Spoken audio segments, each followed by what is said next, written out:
kan tali pinggang mereka juga gitu. Jadi mereka tidak belanja, tidak spending dan lain-lain. Dan kita harus berhati-hati juga dari segi ekspansi di sana. Nah, step ketiga adalah basically jika misalnya step pertama dan step kedua ataupun kalian memang affected sama COVID ini, terutama di bagian travel ya, pikirkan gimana caranya untuk pivot, oke? Kalau misalnya pada saat ini gitu, jadi kalau misalnya kalian pertama mencari lini bisnis baru yang masih sesuai dengan lini bisnis kalian pertama gitu, jadi tidak terlalu pivot terlalu jauh gitu. Jadi misalnya kalian di travel, kalian nggak langsung pergi ke bagian healthcare ataupun gimana, jadi yang tidak perlu training dan segala macam. Oke, untuk surviving gitu, oke? Ya, alternatifnya basically kalian tutup sementara, suspend bisnis sementara. Itu masih lebih aman daripada continue bisnis. Ingat bahwa semua startup itu tutup, bukan karena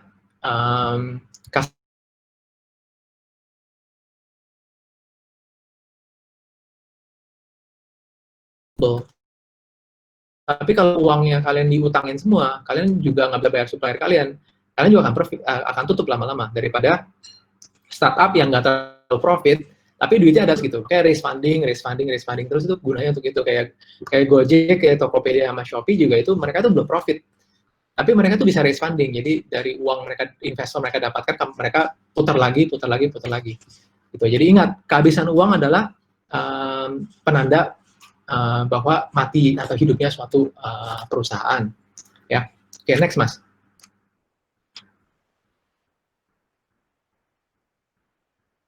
Oke. Ketiga, basically ini memberikan suatu kesempatan sebenarnya space management ya. Space management tuh bukan cuman jadi semua tuh pegawai kalian tuh sekarang work from home. Kalau misalnya pegawai kalian belum menerapkan sistem work from home juga kemungkinan besar mereka akan protes, mereka akan demo suruh kalian apalagi kalian yang menduduk sebagai CEO dan lain-lain ya, akan demoin kalian untuk paksain untuk work from home gitu, karena papanya nggak kasih lah, mamanya nggak kasih lah, takut kena virus lah dan lain-lain ya. Nah, coba next mas.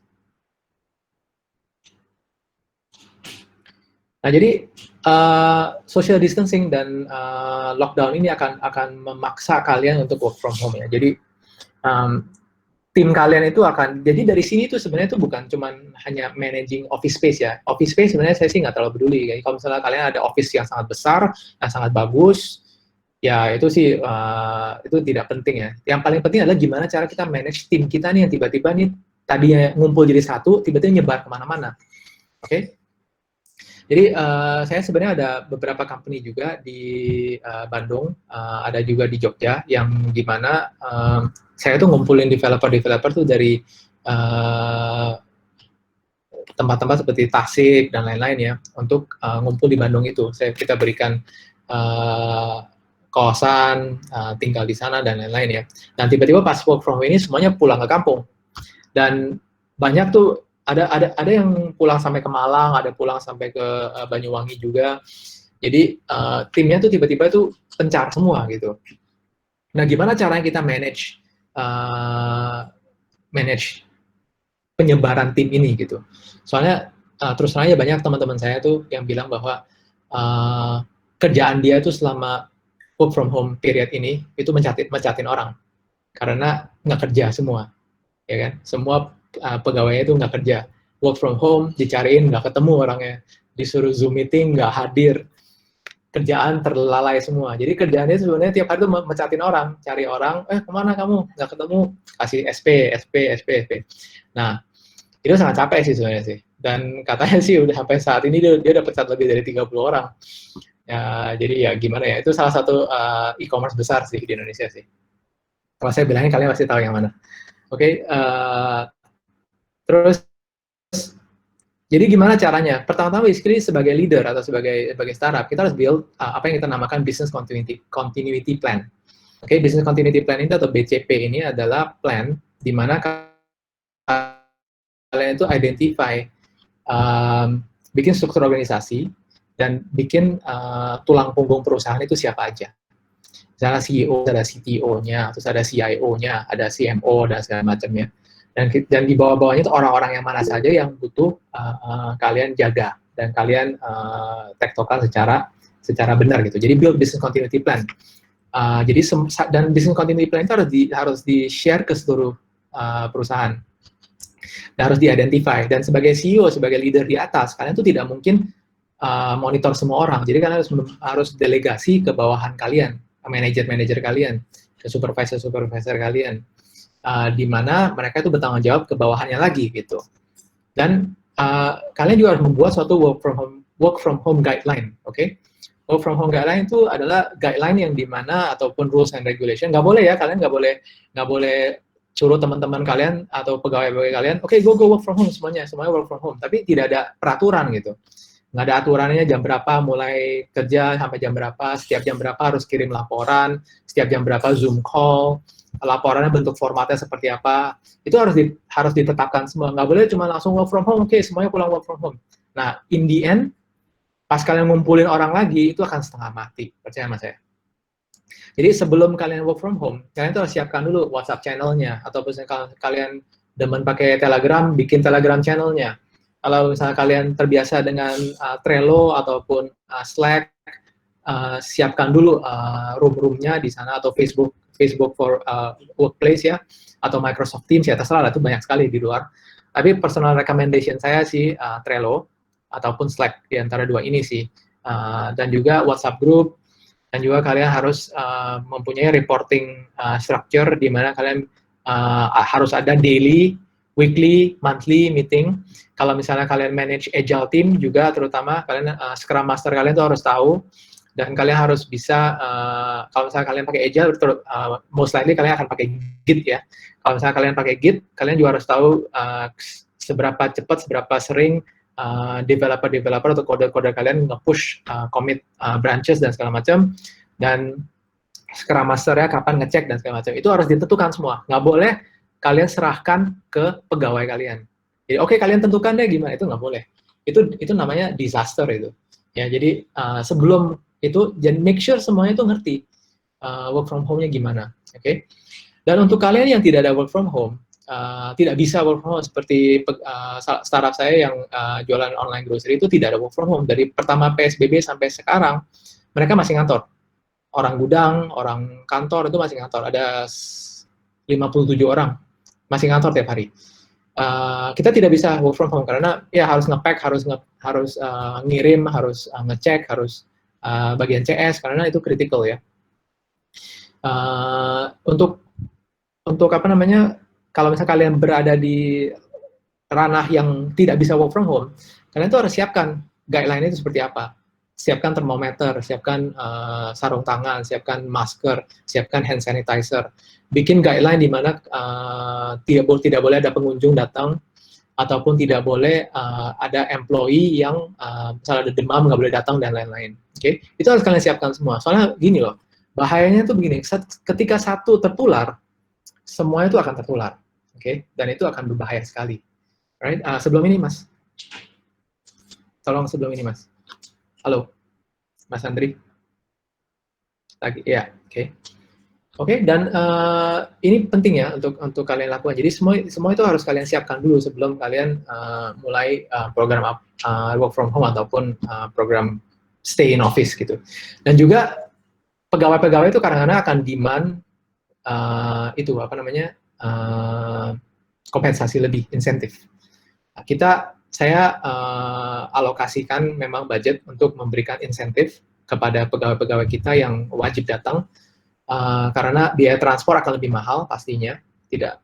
Kedua, biaya makan itu akan jauh lebih mahal. Mereka tidak bisa beli di warung ataupun gimana. Jadi kita harus siapkan budget untuk mereka. Dan juga kita harus memberikan suatu asuransi. Asuransi itu banyak ya, asuransi COVID, asuransi Corona. Banyak perusahaan-perusahaan asuransi di Indonesia itu menawarkan ada yang gratis, ada yang murah banget. Itu juga bisa dipertimbangkan untuk apply asuransi untuk pegawai-pegawai kalian yang tidak work from home. Oke? Dan terakhir, basically semua ini BCP dan work from home lainnya harus digabungkan dengan reporting dan management tool yang ada. Yang tadi saya sudah mention beberapa, Trello, Slack, Google Teams, Microsoft Teams, WhatsApp juga populer banget, dan Zoom call dan lain-lain. Itu kalian harus gabungkan semua ini dari ini, ulangi sebelumnya gimana cara menginovasinya. Oke. Terus kalian harus identify, analyze, dan allocate resources. Jadi budget kalian itu yang cash, yang management tadi itu sebagian kalian harus alokasi ke inovasi untuk melihat produk ataupun service apa ini yang kita bisa lakukan. Contohnya ya, contoh di Seroya, oke. Kita kan biasa jualan sayur. Kita biasa jualan sayur lepas, basically. Kita jual kangkung, jagung ya. Kita jual satu bungkus, sekilo gitu ya. Ataupun garam kita jual per bungkus. Nah, tim kita itu menginovasi di mana kita menjual namanya packaging, pack vegetable. Di mana kita bikin paket sayur asem, kita bikin paket rawon, kita bikin paket gado-gado dan lain-lain. Kita siapkan semua untuk orang-orang yang sudah kebiasaan makan di restoran, nggak bisa masak, nggak tahu gimana cara bikin masakan, jadi nggak mau pusing. Dan mereka suka paket-paket ginian gitu. Jadi ini adalah salah satu inovasi dan selama ini tuh sangat interesting dia punya penjualannya. Banyak mulai masuk ke sana. Dan juga kita juga udah mulai live shopping di mana kita datang ke pasar ikan untuk ibu-ibu rumah tangga yang sangat suka belanja ke pasar. Belum Mas. Sangat suka belanja ke pasar.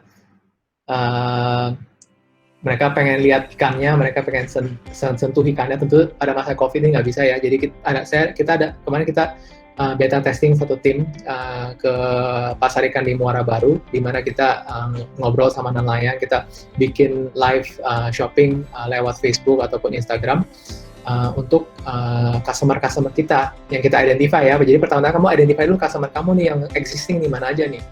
Dan kita memberikan mereka kesempatan untuk mengikuti inovasi-inovasi kita. Jadi kita live shopping ke mereka, kita kasih lihat tuh guramenya seberapa segar, kita putar-putar gurame agar mereka lihat dan segala macam. Dan mereka semua order pada saat itu juga. Itu juga salah satu inovasi yang bisa kalian pikirkan sih. Itu salah satu contoh inovasi dari startup saya. Oke? Nah, terus yang terakhir ini yang paling penting nih, jangan diserap atau masuk ke apa namanya yang kita namakan follow me products. Follow me product itu seperti kayak yang saya jelaskan tadi, masker, antiseptik dan segala macam ya. Jangan tersedot ke sana gitu. Kalau misalnya kalian memang tidak mempunyai suatu bakat, tidak mempunyai suatu itu, kecuali kalian bisa mendapatkan murah banget ataupun kalian bisa menemukan suatu bahan baku yang sangat bagus sekali gitu ya. Jangan ke sana karena ujung-ujungnya itu kalian akan perang harga. Seluruh dunia sekarang atau seluruh Indonesia itu sekarang akan berusaha mencari masker murah ataupun mencari disinfektan yang murah untuk dijual lagi di Indonesia. Oke, jadi 3 prinsip basically: allocate budget, dan rapid prototyping. Rapid prototyping basically dari ide langsung diterapkan di market. Oke, dicoba dengan small customer group yang kecil. Oke, apakah mereka menerimanya? Jika mereka menerimanya, langsung roll out dan deploy. Udah nggak bisa kalian nunda-nunda lagi ataupun lihat-lihat lagi. Oke, jadi langsung kalau gagal langsung remove. Kalau sukses terusin expand. Begitu caranya. Oke,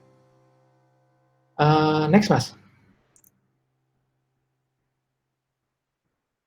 Oke, kayaknya sudah cukup basically. I think itu 5 unsur yang kita sebagai startup atau sebagai entrepreneur itu perlu perhatikan di new normal ke depan. Tentunya ya new normal lainnya seperti ya cuci tangan, pakai masker itu udah nggak usah saya omongin ya. Tapi unsur-unsur ini adalah yang menurut saya itu penting bagi startup ataupun entrepreneur ataupun sebagai pegawai ya, sebagai individual juga bisa kalian terapkan di sini sebenarnya. Oke, jika kalian ada pertanyaan, mungkin Mas Andri ini gimana kita caranya? Such amazing presentation. Thank you, Pak Sebastian. Sama-sama, Mas. I have underlined about 5 points for teman-teman yang sudah punya startup.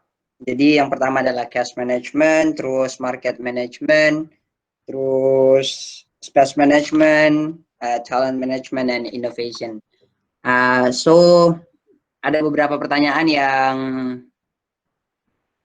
sudah ada di kolom komentar, tapi kita baca pertama.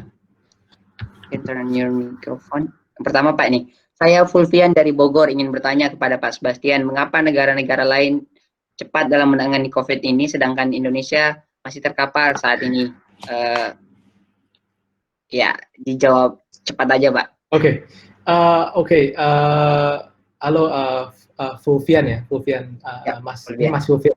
Oke, sebenarnya saya bukan orang yang tepat untuk menjawab ini karena saya bukan dari dari task force Corona Pak Jokowi ya.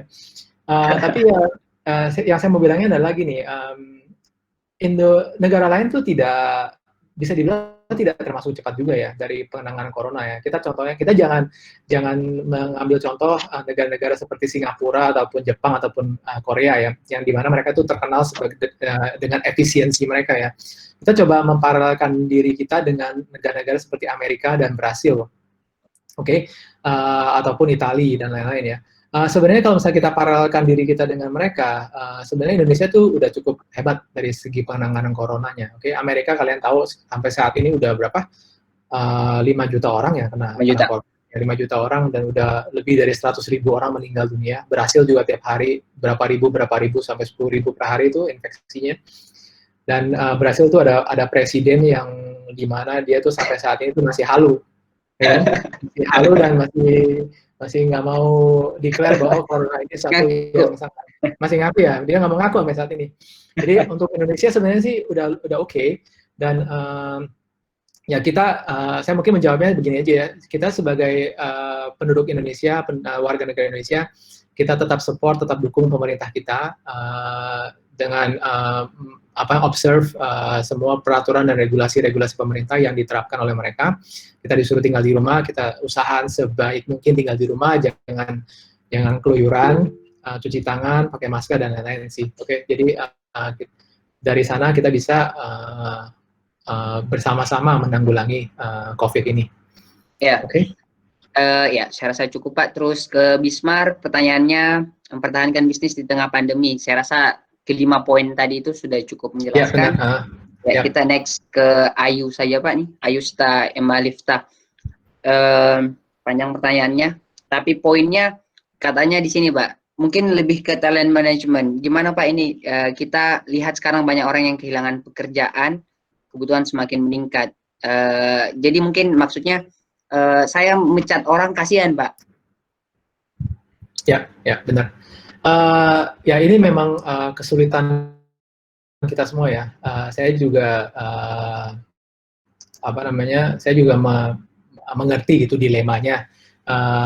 Pada satu sisi kita uang cash di bank makin besut, tapi ada same time juga kita nggak mau pecat mereka karena kita kasihan sama mereka. Ya ini adalah suatu decision atau suatu keputusan yang harus sebagai leader itu harus bisa menjawab. Oke, bagaimana caranya kita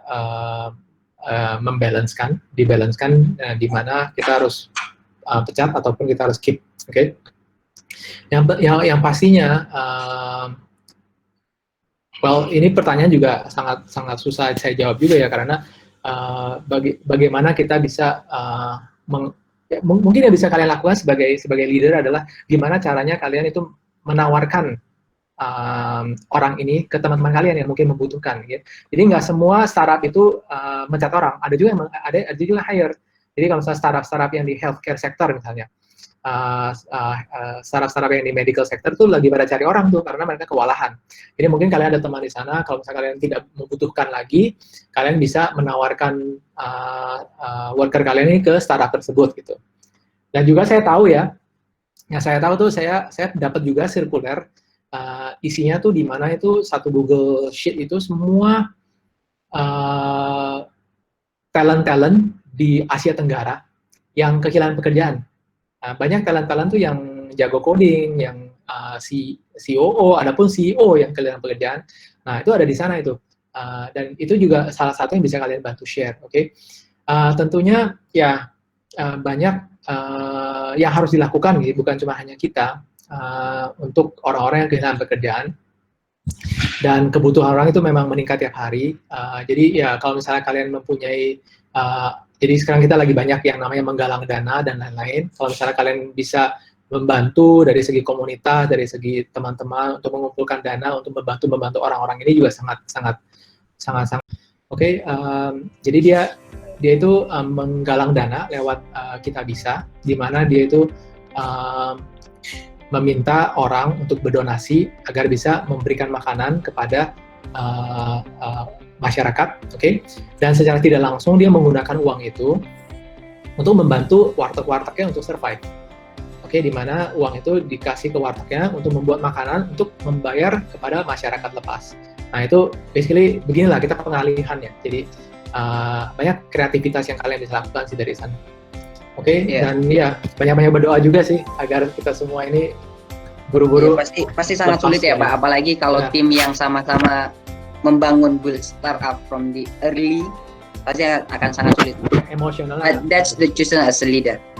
Benar, dan ya basically nggak usah pecat, mungkin bisa kita sama-sama menurunkan gaji, sama-sama negosiasi di mana kita another bisa. Option. Ya, another option. Kita turunkan gaji semua sama-sama, semua pangkas 25%. Tapi kita survive sama-sama gitu. Ini udah benar-benar masalah bareng-bareng sih basically. Oke. Yes. Selanjutnya dari Dila, sepertinya sudah dijawab tadi dari presentasi Bapak terkait pemasaran. Saat ini ya pendapatan sedang redup, terus pemasaran. Teman-teman tadi dijelaskan di nomor 2 ya, market management.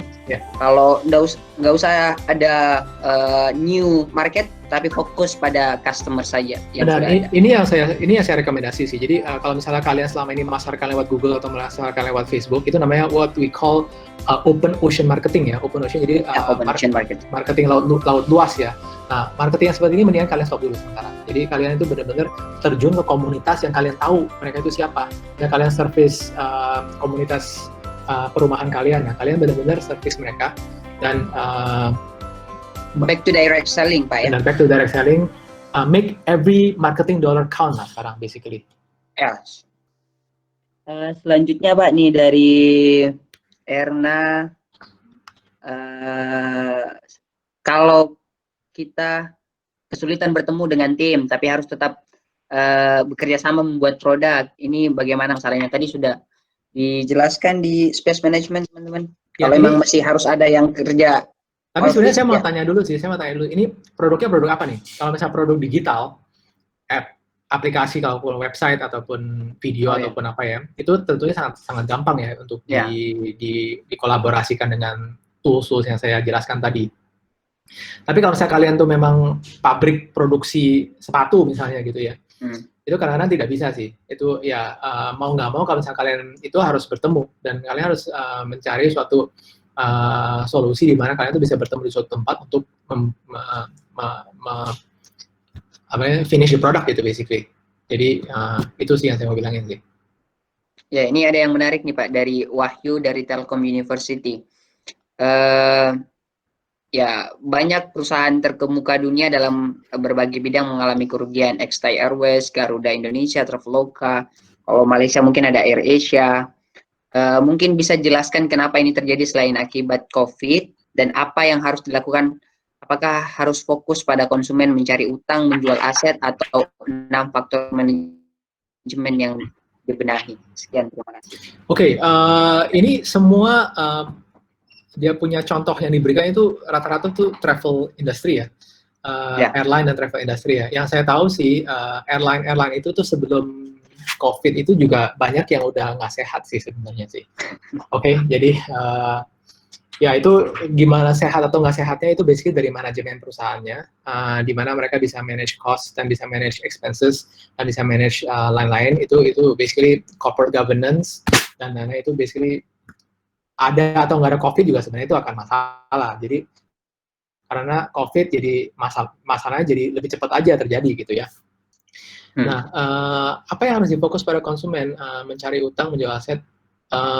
Ya tentu saja ya basically balik lagi ke bisnis kalian, balik lagi ke bisnis utamanya kalian gitu. Jadi kalau misalnya kalian memang adalah suatu airline yang memang pada saat ini tidak bisa terbang sama sekali, ya kalian harus mendirect pegawai-pegawai kalian itu mencari ke suatu tempat. Contohnya saya kasih lihat ya, Singapore Airlines.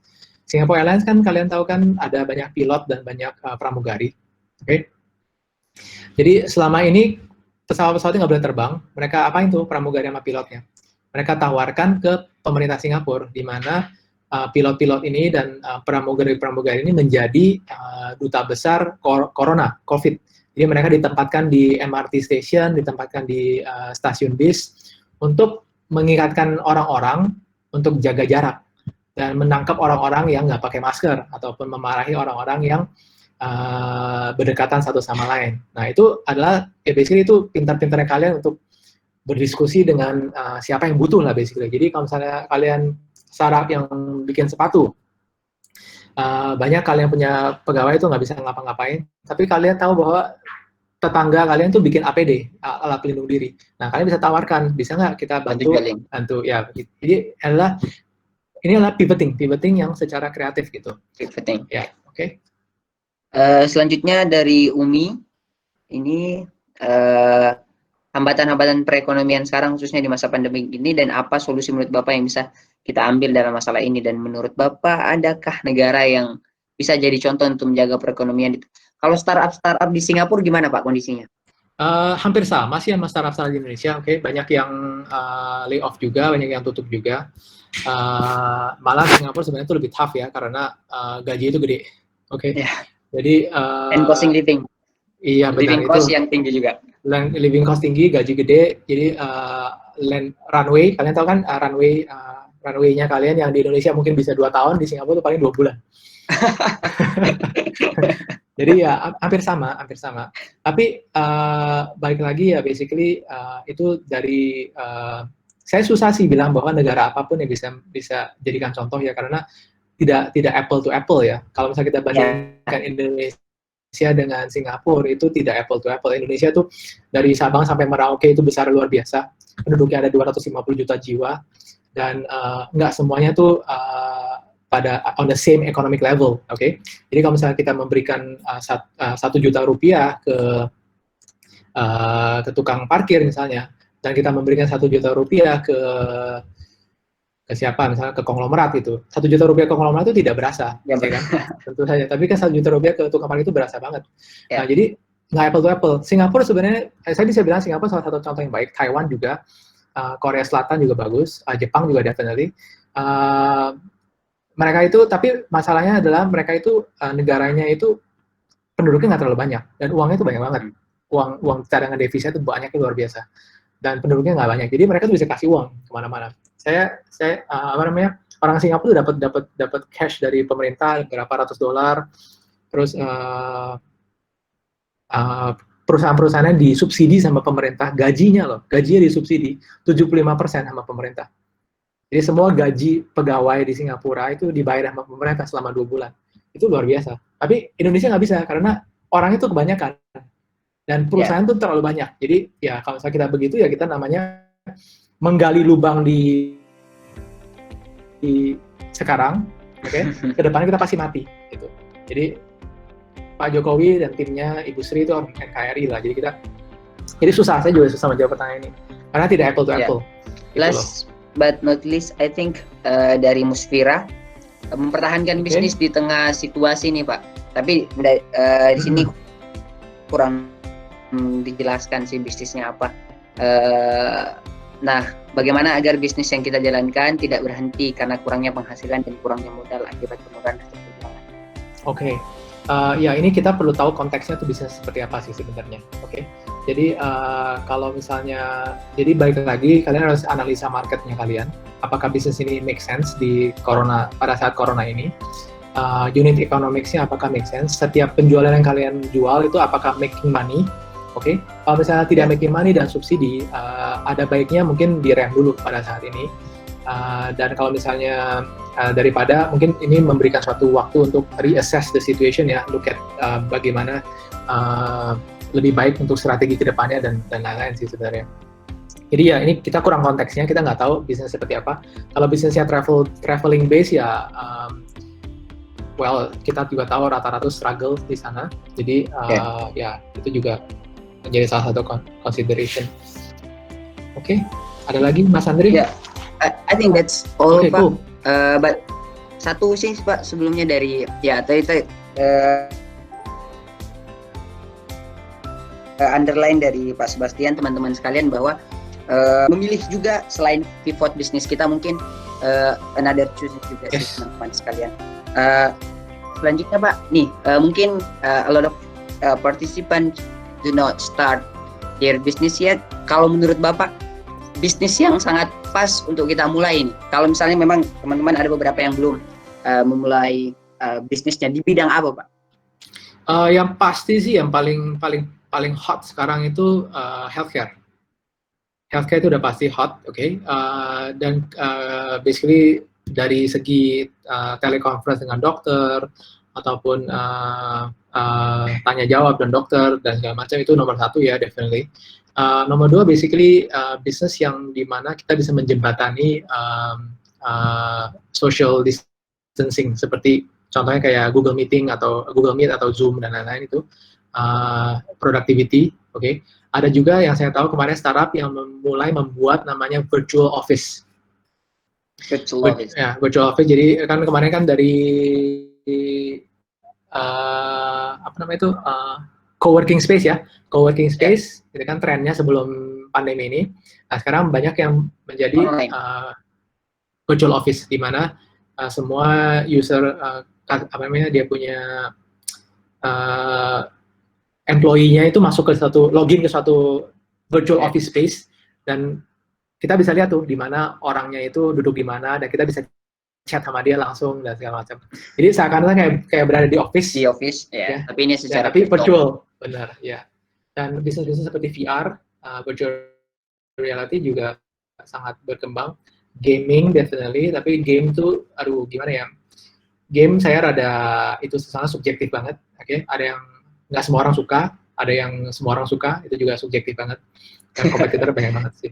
Dan tentunya business delivery, tapi kalau misalnya kalian masuk ke business delivery, kalian harus berhati-hati sama dua raksasa yang berhuruf G. Okay? Jadi ya itu juga harus berhati-hati juga. Di sana lah kira-kira bisnis-bisnis lainnya. Ya yang lainnya basically bisnis-bisnis yang mengikat atau membuat komunitas-komunitas menjadi lebih dekat. Ada bisnis yang saya tahu juga mengumpulkan semua penduduk-penduduk di satu daerah dan saling sharing. Dia punya siapapun yang bisa bikin, misalnya ada yang bisa bikin rawon, ada yang bisa bikin soto, pada sharing dan pada saling order dan segala macam. Itu juga salah satu yang interesting. Oke, thank you very much for your time. Teman-teman sekalian, sudah ya, kita terbatas oleh waktu. Ibu Mardiana ada tambahan atau gimana sebelum kita akhiri, teman-teman?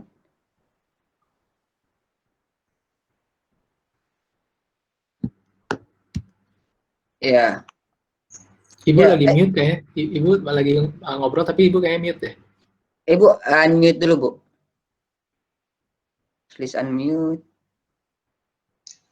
Kelupaan nih. Thank you karena ini. Terima kasih, saya hanya menyampaikan terima kasih yang sangat luar biasa atas kesediaan sekali lagi, dan tentu saja kami berharap di waktu lain Pak Sebastian masih aja berminat untuk menjadi bagian daripada kami di inkubator Universitas Hasanuddin ini. Mudah-mudahan setelah COVID ada, memungkinkanlah mengundang Anda untuk datang ke sini. Siap Ibu, dengan senang hati Ibu. Terima kasih banyak. Terima kasih. Andri, saya kembalikan. Again, thank you so much. Jadi teman-teman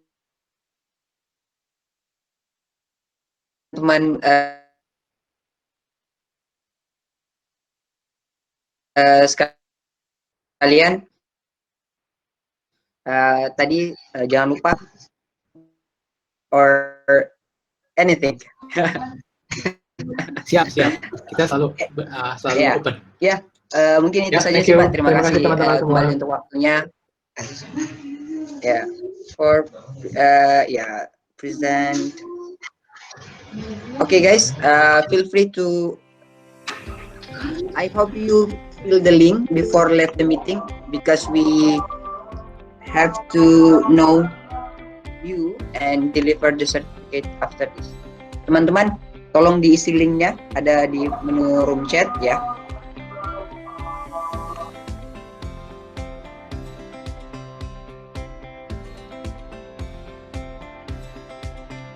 Pak Sebastian udah bisa live, Pak. Oke, yuk, thank you ya. Ya, makasih Pak. Salam semua. Makasih semua.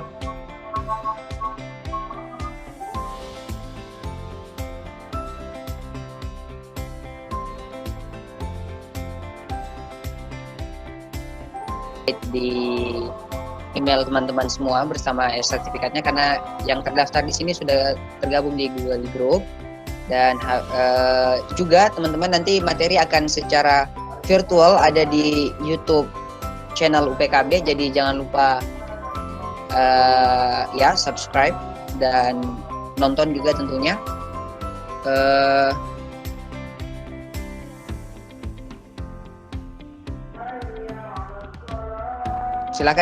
Silahkan diisi linknya dulu sebelum live teman-teman, jangan lupa supaya teman-teman bisa dapat sertifikatnya.